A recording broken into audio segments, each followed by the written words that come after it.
Happy Thursday, everybody. Welcome to the next edition of the SBLC News on this very rainy Thursday afternoon.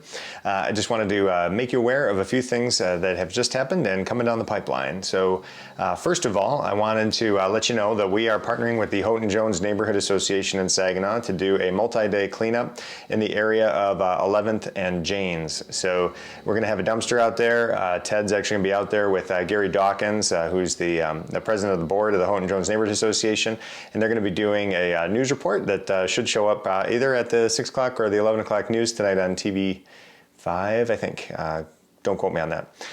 So it's either going to be that or TV 25. But at any rate, it's a multi-day cleanup that the Neighborhood Association is partnering with us on, and that's going to be great. There's going to be a lot of work done. There is an alleyway kind of running through that area that's probably one of the worst dumping spots in the city of Saginaw. So we are eager and excited to roll up our sleeves and tackle that. A couple other quick things. This week was great. We wanted to thank especially our friends from the Center for Community Progress, the Genesee County Land Bank, and then also our friend Sandra, who comes to us from Cleveland from the Botanical Garden. Everybody has been working on collaborating on some of the vacant land management techniques that we've been trying out, they've been trying out, other organizations have been trying out in Flint, and this was a great week. So Michelle and her crew from the Genesee County Land Bank, Janelle from the Center for Community Progress, and some other folks. We ended up having a full house of people. Everybody came up here. We did a tour of Saginaw. Tim Novak, thank you very much to the County Treasurer of Saginaw, Tim Novak, for joining us for that entire tour. We went and did a survey of the entire city of Saginaw, took a good look at a lot of our projects, the failures, the successes, the good and the bad. Ended up at Janet Nash, met up with some volunteers out there and gave them a good impression, I think, of what we're trying to accomplish out there. Beyond that, then Ted and I went down to Flint yesterday and actually did, along with Sandra Albro, we collaborated on a presentation for their Lunch and Learn program that the Center for Community Progress puts on there down at the Flint Farmers Market. So that was great. A couple images from that right there, so you can take a look at that while I'm talking here. But really this was about collaboration and trying to move the needle and trying to start to inspire us to come up with ideas for sort of that next level stuff that might be going on with our work in Saginaw. So very many thanks to the Center for Community Progress for making that happen.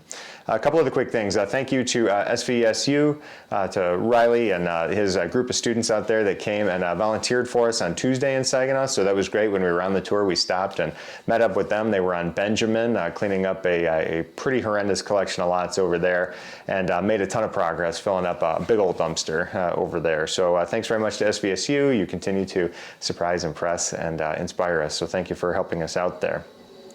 A couple other quick things. We are going to have a new edition of the podcast coming out. We haven't talked about it too much because it's still in its infancy and it's been a little bit of a slow start. We've got a lot of things going on, so we didn't want to overpromise and underdeliver, but we did launch a podcast called Fox and the Forest, and inspired by our logo and our mascot, the fox. And we have a series of episodes that'll be coming.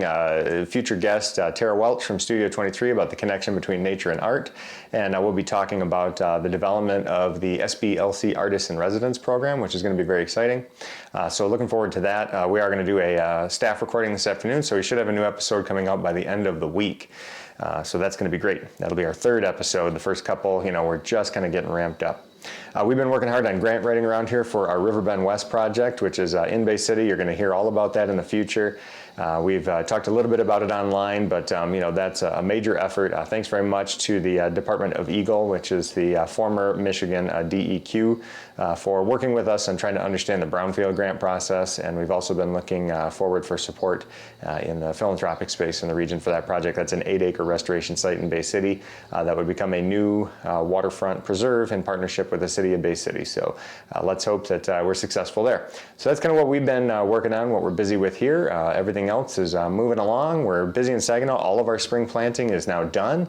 We're heading into summer mode, which is going to be more trash cleanup, mowing, weed killing, that kind of stuff. Intern Logan is working on the Talking Trash project and also working on coming up with a methodology to determine how many people actually use our nature preserves on a day-to-day basis. So that's actually more complicated than you think. Maybe we'll talk about that in a future episode. So thanks very much for watching. Stay tuned to the Saginaw Basin Land Conservancy for other conservation and environmental news, and over and out. Talk to you next week.